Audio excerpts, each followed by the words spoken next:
গ্যাসটা জেলে নিয়ে কড়াইটা গরম করে তাতে আমি কিছুটা পরিমাণে রিফাইন তেল দিয়ে দিলাম আর দিয়ে দেবো বেশ খানিকটা ঘি। তেল আর ঘিটাকে ভালো করে গরম করে নিয়ে দিয়ে দিচ্ছি গোটা গরম মশলা, ছোটো এলাচ, দারচিনি, লবঙ্গ দিয়ে কয়েক সেকেন্ড ভেজে নিয়ে দিয়ে দেবো কেটে রাখা পেঁয়াজ। পেঁয়াজগুলো একটু বাদামি করে ভেজে নেব।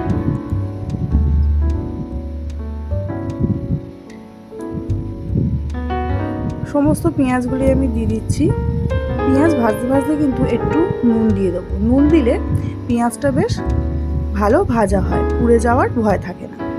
একটু বাদামি করে ভেজে নিয়ে আমি দিয়ে দেবো আদা, রসুন আর কাঁচা লঙ্কা বাটা, মিক্সিতে আমি পেস্ট করে রেখেছি। সেই পেস্টটা আমি দিয়ে 2 থেকে 3 মিনিট আমি একটু ভেজে নেবো পেঁয়াজের সাথে, তাতে কাঁচা রসুনের গন্ধটা কিন্তু চলে যাবে।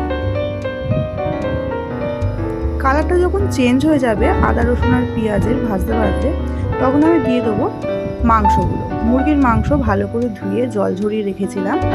মাংসটা আমি আদা, রসুন, পেঁয়াজের সাথে ভালো করে ভেজে নেব। বেশ যখন মাংসর গায়ে বাদামি রং চলে আসবে ভাজতে ভাজতে, তখনই কিন্তু আমি মশলাগুলো অ্যাড করব।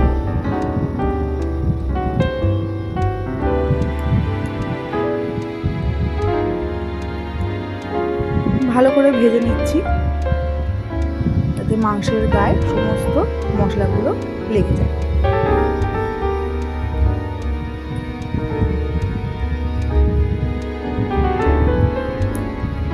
2-3 মিনিট বাদে ঠিক গায়ে যখন এরকম কালারটা চলে আসবে, আমি দিয়ে দেবো লঙ্কা গুঁড়ো, হলুদ গুঁড়ো, জিরে গুঁড়ো, পরিমাণ মতো নুন আর দিয়ে দিচ্ছি মিষ্টি।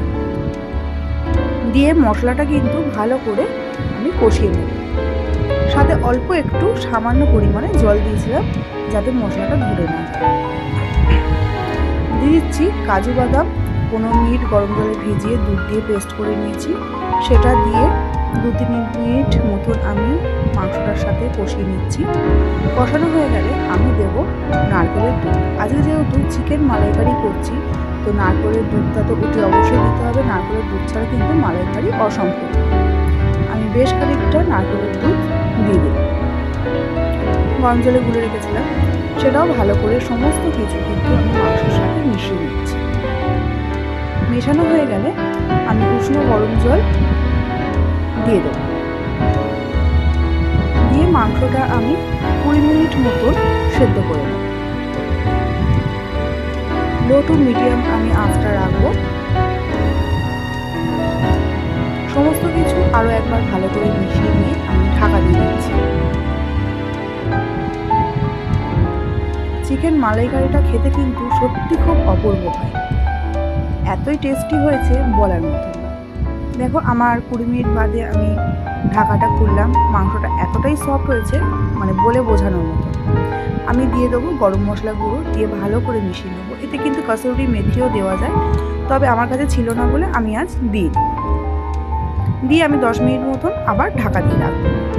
এটা কিন্তু পরোটা হোক, রুটি হোক, প্লেন ভাত হোক অথবা পোলাও, সবার সাথেও কিন্তু খেতে লাগে দুর্দান্ত। আর আজকের রেসিপিটা হয়েছে ফাটাফাটি। কেমন লাগলো অবশ্যই জানিও, আর অবশ্যই একবার ট্রাই করো চিকেন মালাইকারি।